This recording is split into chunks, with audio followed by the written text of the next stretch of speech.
Okay, so let's look then at a typical RFP, the front cover page. This is actually the template that VCC uses. It's very similar to the one that the ministries use as well.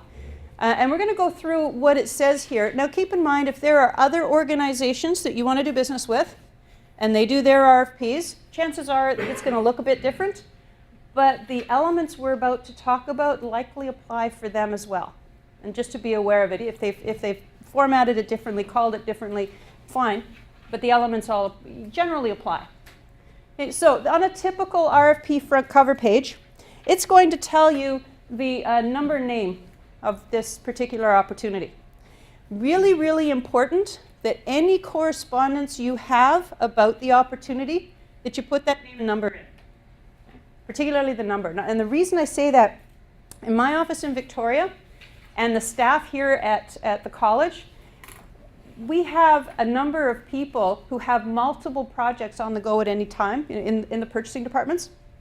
And so if we get a question where the vendor has not identified by name or number which opportunity this is, we get to play the wonderful guessing game. Looking at what the question is, okay, who's got a project out and which one might it be, and could it be this one, is it that one? It really does become a bit time consuming to figure out which opportunity are we asking. But if you put the number in there, we know exactly where to send it, whose it is, which one we're talking about. So any correspondence, just tick that number into it. It's going to make things easier for you and for us.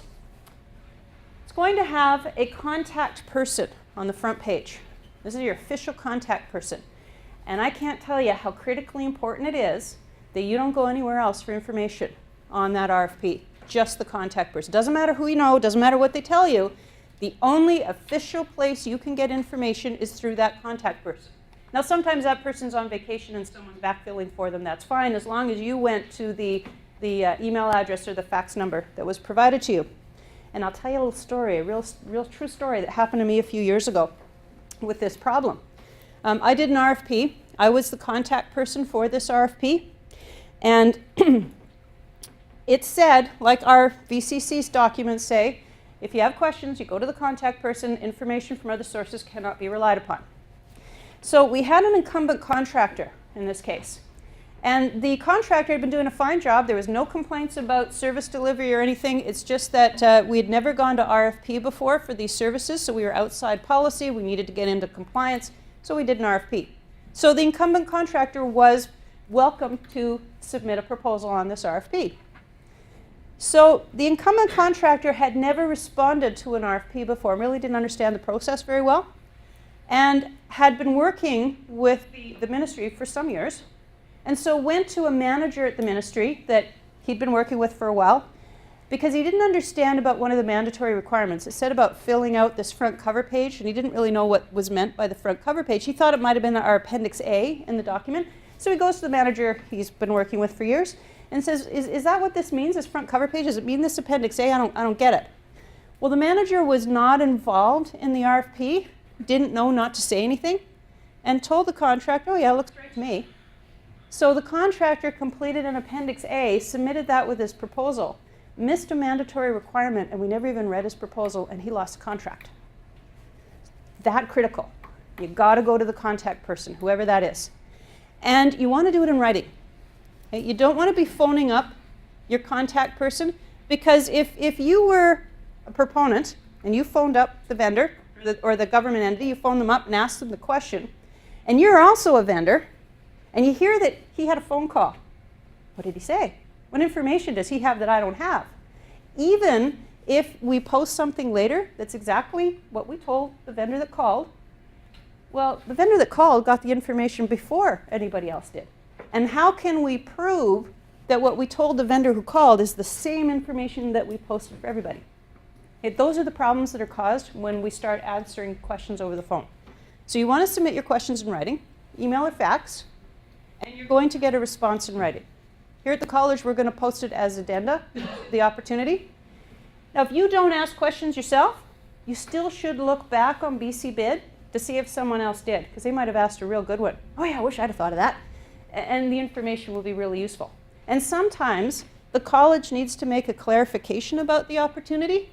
So we'll just post something even though no question was asked, because we know this is going to be a problem if we don't.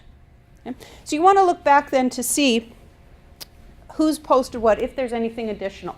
And BC Bid will tell you, that tells you what amendment number we're on any given opportunity, so you'll know if it was amended or not. Okay? So you're going to have the delivery, how the proposals can be delivered, how many copies, where does it need to be, by what date and time. All that's going to be on the front cover page as well. If there is a proponents meeting, it's going to be here. It's either going to tell you no, there's not one, or it's going to tell you when and where, and whether it's a mandatory, meaning you have to have a representative there, or it's optional. You can or not as you choose. If it is mandatory, you want to make sure you send someone to represent your organization, because if you do not have the opportunity now to bid. Only those who attended the mandatory meeting are eligible to bid. Okay, so pay attention, it'll tell you right there whether it's mandatory or not. And then here's my favorite section, the proponent section. In the standard template for the college, it is a mandatory requirement that you complete the proponent section, sign it, and otherwise leave it unaltered. And it has some very specific wording to it. This section says, the enclosed proposal is submitted in response to the above-mentioned request for proposals, including any addenda. And I will point out, it did not ask you if you read the RFP or the addenda. It simply says it's in response to it. To you if you want to read it or not. Through submission of the proposal, we agree to all the terms and conditions of the request for proposal and agree that any inconsistent provisions in our proposal will be as if not written and do not exist. You're agreeing to all the terms and conditions, no matter what they are. Very important that you know what they are. Read them all. Ask questions if there's any that you don't get or that you can't agree to. Ask while the RFP is open, because you have to sign this. If you don't sign it with your proposal, you've missed a mandatory requirement and we're not reading your proposal. If you amend that language, and I've seen this happen, we agree to all the terms and conditions as amended in our proposal. That wording is added. Well, you've altered the wording and you've missed a mandatory requirement. We're not going to read your proposal. Okay? So this is a really important part of the process. It's saying that you are bound to all the terms and conditions of the process that we've outlined. It's also telling you that so are we. What we said we would do in that process, we're going to do. We're bound to do it as much as what you've said in your proposal you're bound to do if you were successful. Okay? So very important language, very strong language in terms of what it's legally binding you to. Any questions on that? Yes? I'm just wondering who in a company is really eligible to sign, or what happens if somebody signs and then they're no longer an employee of the company?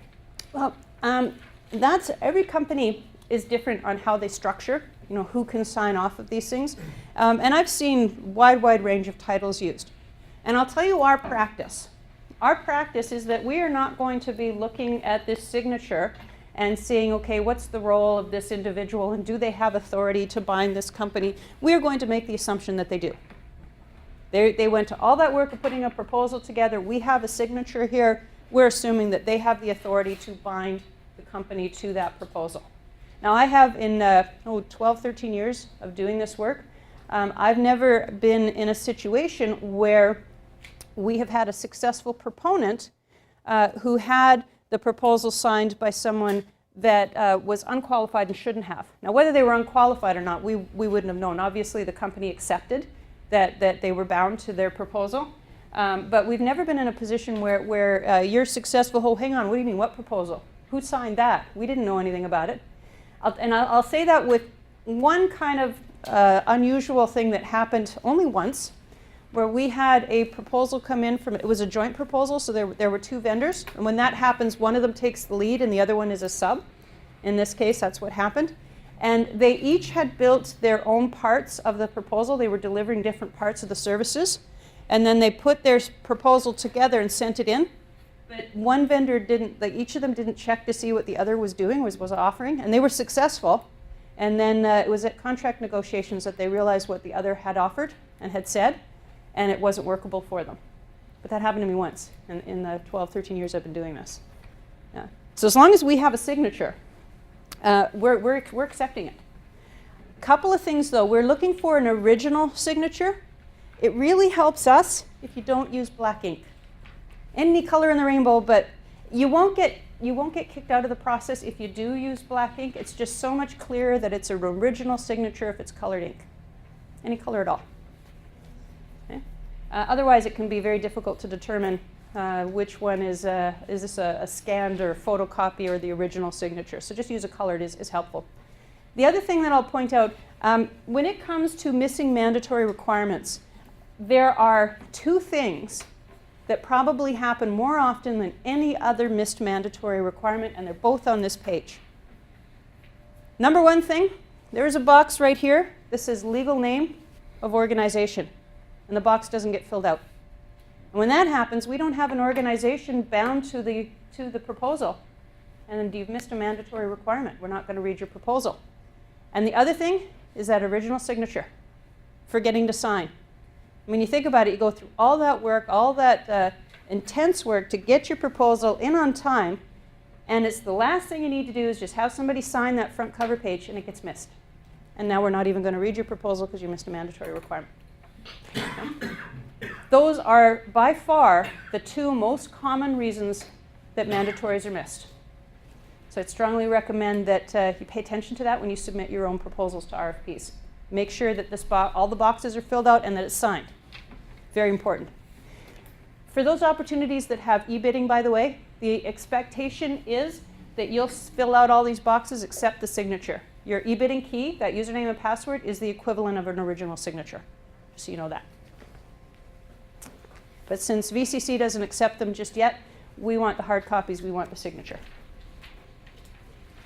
I have a question. As far as the legally binding component and using vendor contracts, maybe I think you touched on it earlier, but do you adopt the vendor contracts? What do you do with that? Well, what we do when we go to an RFP, we're not intending to use a vendor contract. We'll have our own contract as part of it. And the expectation is that whoever is successful will sign our contract. Now, as I say, if there's a problem with the terms or conditions in that contract, you can ask the questions, we'll answer it, and if we're amending it, then it'll be amended as per whatever the answer to your question was. But we wouldn't be using a vendor contract in a competition, and that's because the terms and conditions vary so widely. Now, there are, having said that, I will say there are a couple of exceptions to that. And a good example of that is licensing agreements, where it's very difficult because it's a very specialized field, and you just don't come up with generic licensing agreements. So that's an area where we have signed vendor contracts for licensing agreements. They are vetted through our legal advisors when that happens. And sometimes there's a little bit of back and forthing. If we were going to go out to an RFP for something that required licensing services, we may not have a full contract attached, but we may have some terms and conditions that we want in the contracts, or something that we say we won't agree to. I know in the past, as a good example, I've done an RFP, not for the college here, but for another government entity, where we knew there would be licensing as part of it. It was like services plus licensing. And we said we would negotiate the licensing contract, but that under no circumstances would we be indemnifying the licensing vendor. And that's just that they knew that whatever the licensing agreement looked like, that was the one thing that wasn't negotiable. Yeah. You bet. On that last form, I'll just head back. some of them while you're trying to fill it out are very hard to deal with electronically. So you're filling out this form electronically and you're having difficulties with it? Yeah, depending on Yeah. various suppliers. So, obviously,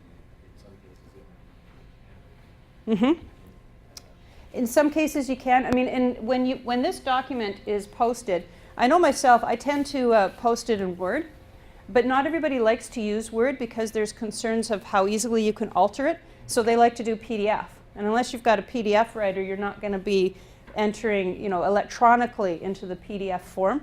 If that were to happen, filling it out by hand is certainly an option, and we wouldn't have a preference for that. That's fine. That's not, you're not getting docked points or mandatory issues. As long as you filled out everything, that's fine.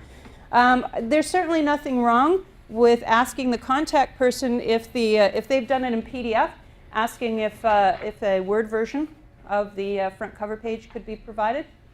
Easy enough for us to post on BC Bid, another file.